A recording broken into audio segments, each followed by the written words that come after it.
Nakahuli nga kami guys, ng kakaibang ulo ng isda.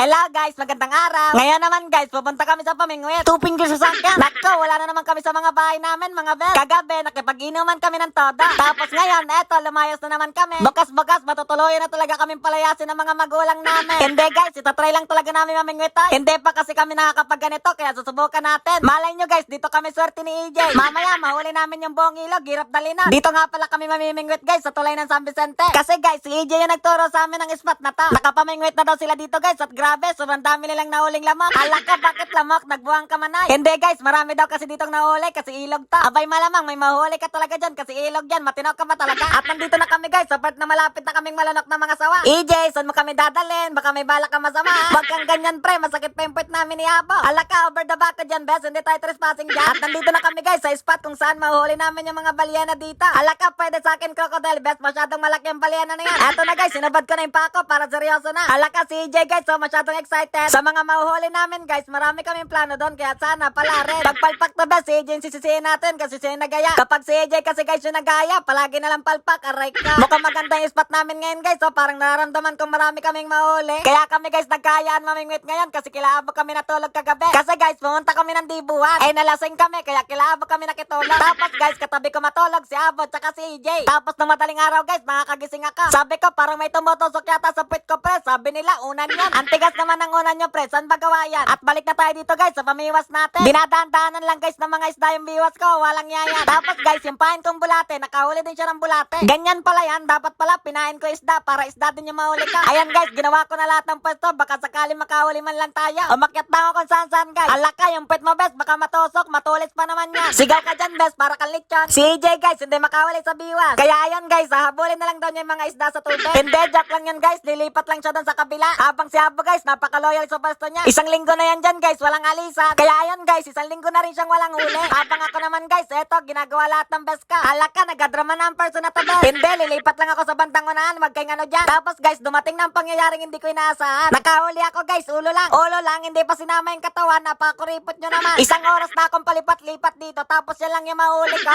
Okay lang sana kung ulo ng baboy para may palag-palag. Ano bang klaseng ulo yan? Hindi ko pa kilala kung anong klaseng nilalang yan. Lumipat na ako guys, baka manuno pa ako, lumaki pa yung betlag ka. Actually guys, maganda na may spot namin, tingnan nyo. Ang kaso nga lang guys, mukhang dahit yung mga isda dito kasi wala kaming mahuli. Sa totoo lang guys, kanina pa talaga kami, walang alam bira. Napapayak na nga kami guys kasi sobrang init. Kaso naisip namin guys, para kanino nga ba itong ginagawa namin? Abay, iwan ko sa inyong tatlo, mga buwang kasi kaya. Si EJ guys, nagbabatolong sa akin, hindi siya makabalik. Abay, laki-laki mang tao, napakaduwag mo bes. Si Abo guys, mukhang nakahuli na daw siya. Alaka, laki ng nahuli niyang tubig. At eto na nga guys, dumating na sa atin ang pagkakataon. Yay, nakahuli na ako ng alaka, bakit napakaliit naman yan? Wala bang mas maliit pa dyan, parang nalalakyan yata kayo dyan ah. Pero okay lang yan guys, eto, pagyayabangan natin si Abo. Kasi guys, wala pa siyang huli, blah. Hanggang sa sinerte na din siya guys, at nakahuli siya ng kawayan. Yay, may pagapangalan siya ng sitaw sa kanila. Tinuhog ko na tong nahuli ko guys, kasi baka makawala pa. Pag nagpumiglas to guys, wala, talsikan tayo dito. Kaya eto guys, hanggat maaari, pinapakalma ko siya. Picture mo na, kasama yung nahuli ka. Nagpicture kami guys, kasi ipapalaminate ko yan. Kasi guys, once in a decade lang ako makahuli, kaya ipatato natin yan. Alaka, ito na yata yung crocodile natin guys na iniintay. Hindi ko siya maila guys, kaya pinuntahan ko na siya. Baka kasi nalulunod na yung pamiwas natin, kaya hindi na siya makahol. Ang kaso nga lang guys, akala ko may huli. Yan pala guys, sumabit lang sa kahoy, aray ko, nabasa pa man ako bet. Ganyan talaga ang buhay bet, minsan lulukuhin ka ng panahon. Kaya eto guys, para na akong basang sisiyo.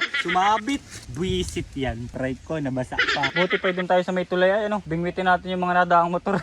Nang dahil sa pagsagip sa pamingwit ko bes, ito nang itsura ko ngayon. Pero okay lang yan guys, si Abo nga, stress na. Kasi guys, wala pa rin siyang nahuli. Habang ako guys, nakahuli na naman. Alaka, butike ba yan? Nakahuli yata ako ng butike guys sa tubig, meron pala nun. Ano kayang isdahin to guys, kamukha kasi siya ng bukete. Ato guys, pinagyayabang ko na naman kay Abo. Ato nga pala yung sinabihan yung hindi makakahuli. Ano kayo ngayon? Hipon kaya itong nahuli ko guys, marami kasi siyang pa. Wala na, si Abo guys, sumuko na. Habang si EJ, suko na din, naliligo na. Tapos ako guys, eto, focus lang sa goal. Hindi ako titigil hanggat walang nahuling crocodile. Hanggang dumating ang pontong, sumuko na rin pala ako. At hindi ko na rin namamalaya na lumubog na din pala ako.